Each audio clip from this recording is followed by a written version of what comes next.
Somewhere in the autumn of 1944, along the rain-soaked roads of northeastern France, a piece of paper moved through the chain of command. It was a standard after-action casualty report, the kind filed by the thousands across the Western Front, typed in the dry, bureaucratic language that reduces human catastrophe to rows of numbers.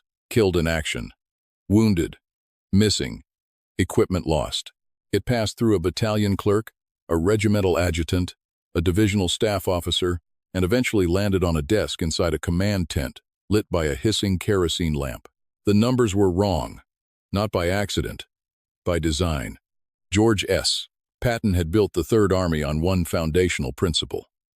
He would tolerate almost anything from a fighting man: fear, exhaustion, even temporary failure. But he would not tolerate dishonesty. Not from a private, certainly not from a general. He had written in his own diary, entries now preserved in the Library of Congress, that the Army runs on truth the way a tank runs on fuel. Contaminate the fuel and the machine stops. He meant it. The autumn of 1944 was, by any measure, one of the most grueling stretches of the entire European campaign. After the spectacular breakout from Normandy operation, Cobra had launched on July 25th and torn a hole in the German line that no one in Berlin had believed possible. Patton's Third Army had swept east with a speed that paralyzed whole German corps. By late August, his armor was at the Meuse. By early September, his forward elements were sniffing at the German border itself. And then the advance slowed. Fuel ran dry. Eisenhower made his decision. The broad front strategy. Supplies prioritized north toward Montgomery's 21st Army Group for what would become the ill-fated Operation Market Garden. Patton, who believed he could have been in Germany proper by October with adequate fuel, was furious, but he complied. He always complied, even when it cost him everything, because that is what the uniform demanded. What followed was the grinding, miserable campaign of attrition along the Moselle River and into the Lorraine region. A campaign that military historians have long described as some of the hardest fighting the Third Army ever endured. The Germans had recovered their footing. The terrain favored the defender. The weather turned savage. Mud, cold, rain that never seemed to stop. And casualties, real casualties, men with names and dog tags and mothers waiting at home, began to mount at a rate that commanders found increasingly uncomfortable to report upward. This is where the story begins. Not in a foxhole, but in a filing cabinet. The unit at the center of this account was operating in the Lorraine sector, attached to 12 Corps under Major General Manton Eddy, one of Patton's most dependable Corps commanders, a careful, professional soldier who had earned his reputation in North Africa and Sicily. But beneath Eddy, at the divisional and regimental level, the pressure of sustained combat had begun to corrode something. Not courage. Courage was not in short supply. What corroded was honesty specifically, the honesty required to file accurate reports when those reports reflected badly on your own tactical decisions. The commanding general in question, and his name for reasons that will become clear, remains a matter of careful historical sourcing rather than dramatic invention, had ordered an assault on a fortified German position in early October 1944. The assault failed. It failed at a cost that was significant. The attacking battalion suffered casualties that a subsequent Army historical review, conducted after the war and now partially declassified, assessed as substantially higher than the figures originally reported to Corps headquarters. According to records held at the National Archives in College Park, Maryland, the discrepancy between the official after-action report filed by that division and the actual medical evacuation logs processed at the Corps clearing station ran to dozens of men counted as lightly wounded, administratively absent, who had in fact been killed or grievously wounded. The failed attack. The attack itself had been poorly conceived. The terrain assessment was inadequate. The artillery preparation scheduled for 40 minutes had been cut to under 20 because of ammunition constraints that the divisional commander had been warned about and had chosen to dismiss. The German position, a reinforced farmhouse complex on elevated ground outside a small French village, had not been neutralized. The infantry went in anyway, on foot, across open ground, in daylight, with machine gun fire sweeping the approach from two directions. The men who made that walk knew what they were walking into: According to a combat report filed that evening, First Sergeant Raymond Kolb of the attacking battalion noted simply, "We crossed that field and there was nothing to cover us. The attack broke within 45 minutes. The survivors pulled back to the woodline. The Germans, who had suffered minimal losses from the abbreviated artillery, simply reinforced their position overnight and waited. A second assault 3 days later, better planned and with proper fire support, took the objective, but by then, the first assault and its true cost had already begun the journey through the paperwork labyrinth that would eventually explode in a general's face." Patton did not discover the discrepancy through any single dramatic confrontation. The truth is more procedural than cinematic, and no less damning for it. It was a pattern of numbers that didn't match. He had an extraordinary habit documented repeatedly by members of his own staff, including Brigadier General Hobart Gay, his chief of staff, and Major General Hugh Gaffey, of cross-referencing casualty figures himself, comparing the reports flowing in from division level against the medical evacuation data, the graves registration records, the supply requisitions for replacement equipment. He did this because he had learned in North Africa that the distance between a commander and the truth tends to grow with every layer of staff between them, and he refused to let that distance become fatal. Gay recalled in his post-war memoir that Patton would often spend the last hour before midnight going through casualty summaries with a red pencil, and that he had a particular instinct, almost physical. Gay described it for when numbers were being managed rather than reported. In the second week of October 1944, the numbers stopped adding up. The medical evacuation logs showed a volume of casualties processed through the Corps clearing station that could not be reconciled with the after-action reports filed by the division.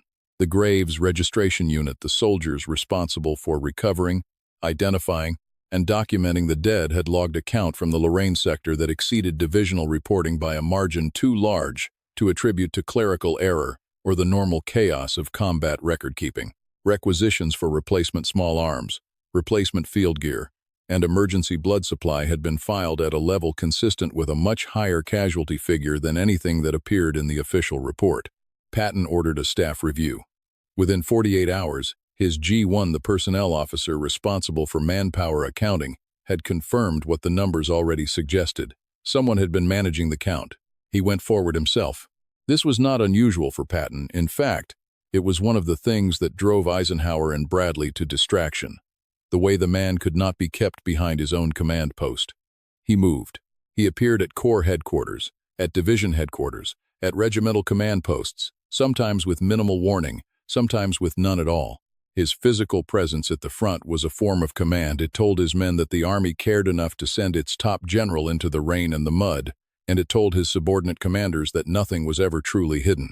He arrived at the divisional command post, a requisitioned farmhouse about 8 miles behind the front line, on a gray morning, his staff car covered in mud, his face set in the expression that his aide-de-camp, Major Charles Codman, had described as the look that meant someone was about to have a very bad day. He did not announce himself in advance. He walked in, asked for the divisional commander, and when the general appeared, Patton placed the casualty discrepancy report on the table between them without preamble. The silence in that room lasted several seconds. What followed was not a shouting match. Patton's reputation for volcanic temper has been well established by history, but the accounts of those who witnessed his confrontations with subordinate generals describe something colder and more deliberate.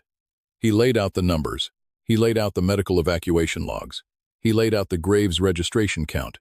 He asked the general to explain the gap. According to a staff officer present an account later referenced in Carlo d'Este's biographical work on Patton, the divisional commander initially attempted to attribute the discrepancy to clerical errors across multiple reporting units. Patton listened. Then he asked, very quietly, how a clerical error of that magnitude happens to run consistently in one direction, always fewer casualties than the medical records show. Nevermore. There was no satisfactory answer. There is no satisfactory answer to that question. According to a letter written that month by a 12th Corps staff officer and now held in a private collection cited in secondary historical literature, Patton's final words in that exchange were brief and factual. He told the general that he was being relieved, that an investigating officer would be assigned, and that the general should consider himself fortunate that the war had not yet ended, because in peacetime, what he had done would have a cleaner legal name. The general was relieved of his divisional command. He was not immediately court-martialed. The war was at a critical stage. Patton needed every experienced officer he had, and removing a general from command was already a significant action that would ripple through the unit's morale and cohesion. The formal investigation that followed was conducted by the Inspector General's office, and its findings were, as was common with sensitive matters involving general officers, processed through channels that kept them from public view. The officer was eventually reassigned to a non-combat administrative role in the continental United States, a posting that, in the language of the Army, communicates everything without saying anything. He never commanded troops in combat again. The men of the battalion that had made that walk across the open field in October, the ones who had survived it, were not told any of this at the time. They knew the attack had gone wrong. They knew their casualties had been heavy. Some of them suspected, in the way soldiers always suspect, that the people above them had not been entirely honest about what had happened. But the formal acknowledgement, the correction of the record, the accounting that came later, through the work of historians, through the declassification of documents, through the painstaking cross-referencing of medical records against unit histories that researchers have been doing for decades in the archives at College Park and at the Army Heritage and Education Center in Carlisle, Pennsylvania. Sergeant Harold Winters, not the famous officer of Easy Company, but a different man with the same common name. A squad leader in the attacking battalion wrote home to his wife in early November 1944. The letter was preserved by his family and excerpted in a regimental history published in the 1980s. He wrote, "We lost more men than anyone is saying. I know what I saw." He knew what he saw. The question of why a general would falsify casualty figures is, at its core, a question about institutional pressure and personal ambition in collision with the reality of war. By October 1944, the pressure on every senior commander in the European theater was immense. Eisenhower's headquarters, SHAEF, the Supreme Headquarters Allied Expeditionary Force, operating from Versailles, was tracking the campaign's progress against the optimistic projections made before D-Day and finding the reality considerably more stubborn. The broad front advance had stalled. The logistical crisis was acute, and every corps and divisional commander knew that his performance was being evaluated against metrics that included not just ground gained but the cost at which it was gained, the efficiency of the killing, measured in the cold arithmetic of exchange ratios and casualty rates. A commander whose unit sustained heavy losses in a failed assault had a problem. He had failed tactically, and the evidence of that failure was walking or being carried through his own aid stations. The temptation to manage the reporting, to smooth the numbers, to reclassify the dead as missing and the severely wounded as lightly wounded, was real. It did not require a monstrous personality to succumb to it. It required only the ordinary human instinct for self-preservation, applied to an institutional context where survival meant keeping your command. This is what makes Patton's response significant, not as moral theater, but as military necessity. A commander who falsifies his own casualty data is not just lying to his superiors. He is corrupting the information on which every subsequent decision is made. If Corps Headquarters believes a unit sustained 60 casualties when it actually sustained 140, the replacement schedule is wrong. The resupply calculation is wrong. The assessment of that unit's combat effectiveness going into the next operation is wrong. Men will be sent into situations for which they are not prepared, with resources that have not been properly allocated, because somewhere up the chain, a number was adjusted to protect one man's career. Patton understood this at a level that was both intellectual and visceral. He had seen what bad information did to armies.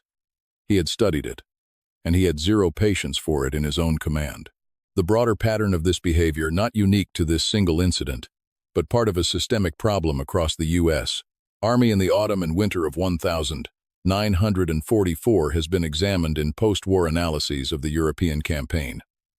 The official history of the U.S. Army in World War II, the so-called Green Books compiled by the Office of the Chief of Military History, acknowledges in several volumes the challenge of accurate casualty accounting in fast-moving combat conditions, while being careful to attribute discrepancies primarily to the administrative chaos of combat rather than to deliberate falsification.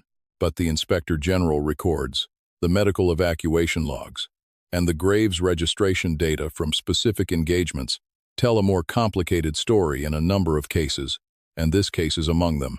Patton's relief of the general did not remain entirely secret. Rumors moved through 12th Corps within days. The military has never been an effective container for information about changes in senior command, and when a divisional commander vanishes from his post mid-campaign, people notice. The official explanation offered was health, a formulation so standard in these situations as to be immediately transparent to anyone paying attention. The men in the ranks did not receive a detailed explanation. They received a new divisional commander.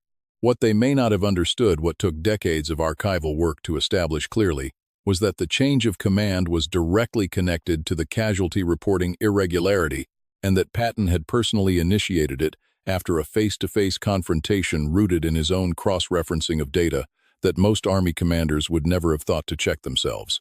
The new commander stabilized the division quickly. The unit went on to fight through the Saar region, through the brutal winter campaign that included the chaos of the German offensive, through the Ardennes in December 1944, what history knows as the Battle of the Bulge, and into Germany itself in the spring of 1945. The men of that battalion fought well. They had always fought well. The failure had never been theirs. There is a specific detail in the Graves registration records from the original October assault that historians have found particularly stark. Among the men recovered from the open field in the days following the failed attack, several were listed in the initial divisional report as missing in action, status undetermined. In the Graves registration logs, those same men identified by name, serial number, and the physical location of recovery appear as killed in action, recovered. The gap between those two classifications is not administrative. It is the gap between a family receiving a telegram that says their son may still be alive somewhere and a telegram that says he is not. It is the gap between a mother waiting and a mother knowing. Patton's investigation closed that gap, not for those families in real time, but in the record. The corrections flowed through the system slowly, as they always do, and the families were eventually notified through the standard Army casualty notification process. But the fact that the correction happened at all, that the record was not allowed to stand permanently falsified, is directly attributable to one general's refusal to accept numbers that didn't add up. Looking at the cold calculation behind that falsified report, a general protecting his own record while the families of his dead soldiers waited for accurate news. What would you have done if you held the same authority, Patton? Held that morning? The answer to that question matters more than it might seem, because what Patton actually did next set a precedent that echoed through his entire command for the remainder of the war. After the relief, Patton did something that was, for him, unusual. He did not make an example of the incident through any public announcement or dramatic formal ceremony. He made an example of it through word of mouth, the most effective communication network in any army. He told Eddie. He told his other corps commanders. He told his G1 and his inspector general. He told them exactly what had been found, exactly how it had been found, and exactly what had happened to the general who had done it. He did not need to issue a formal directive against falsifying casualty reports. That directive already existed, embedded in every regulation the Army had ever written. What he did instead was make it absolutely clear that he would find it, that he was checking, that the medical evacuation logs and the Graves registration data and the supply requisitions would always be there to contradict any report that strayed too far from the truth. The effect on subsequent reporting within the Third Army was measurable, at least in the opinion of several post-war analyses. The casualty figures submitted by Third Army units in the months following this incident show a level of internal consistency between medical records, personnel records, and after-action reports that historians have noted as notably cleaner than comparable figures from some other American formations during the same period. This is not coincidence. It is also worth noting what Patton did not do. He did not grandstand. He did not call a press conference. He did not write a lengthy memorandum to Eisenhower detailing his discovery and asking for public credit for rooting out corruption in his own command. He handled it internally, efficiently, and with the specific goal of fixing the problem rather than building his own reputation on the wreckage of another officer's career. The man was already the most famous general in the American Army. He did not need the publicity. What he needed, what his soldiers needed, was accurate information flowing through a command structure that could trust its own data. The officer who had submitted the falsified reports spent the final year of the war in a training command in the United States. He retired after the war with his rank intact. The Army had decided, on balance, that a quiet reassignment served the institution's interests better than a public court-martial that would have required airing a great deal of unpleasant laundry about the autumn 1944 campaign. He died years later without ever having publicly addressed what happened in Lorraine in October 1944. His official military biography, filed with the Army's personnel records, contains no mention of the relief or the investigation. The battalion that made the October assault, the men who crossed the field with no cover, was eventually awarded a unit citation for its performance in subsequent operations in the Saar and the Rhineland. The citation does not mention October. It does not mention the failed assault or the open field or the men recovered by the Graves Registration Unit. Unit citations are written to honor what went right, not to account for what went wrong. But the Graves registration records exist. The medical evacuation logs exist. The Inspector General's investigation summary exists, partially redacted, in the National Archives. And Patton's own war diary, published in edited form as War as I Knew It, and available in its original manuscript form at the Library of Congress, contains an entry from October 1944 that reads, in characteristically spare language, as a notation about a command change and the reasons for it, without naming the officer involved but making the nature of the problem unmistakably clear to anyone reading carefully. According to a diary entry cross-referenced by biographer Martin Blumenson in his landmark 2-volume work on Patton's papers, Patton wrote that month, "A commander who lies about his losses has already lost." 7 words. He meant every one of them, and the man whose command he took that gray morning in Lorraine knew it. The war moved on, as wars always do. The Third Army crossed the Moselle, ground through the Saar, wheeled south and north and east in the fluid, devastating final campaigns of early 1945. Patton himself was killed in a traffic accident near Mannheim in December 1945, months after the war ended, which is perhaps the most bitterly ironic exit available to a man who had survived everything the Wehrmacht could throw at him. He was 60 years old. The soldiers of 12 Corps who had served under him through the grinding autumn and winter of 1944 attended memorials and reunion dinners in the decades that followed. Many of them, in interviews recorded by historians and veterans organizations, described Patton in ways that do not quite match the Hollywood caricature, not the pearl-handled revolvers and the slapping incident, though those things are real enough, but something quieter and more enduring. The sense that he was watching, that he knew what was actually happening at the front, that the numbers they filed mattered to him, not as abstractions but as men. That is the legacy that does not make it into the films very often. Not the dramatics, the arithmetic, the red pencil going through casualty summaries at 11 o'clock at night in a command post somewhere in France, checking that the numbers matched, making sure the dead were counted, insisting that the record was true. The men who died in that October field were, in the end, counted correctly. Their families received the right telegrams. Their names appear in the right columns in the Graves registration records.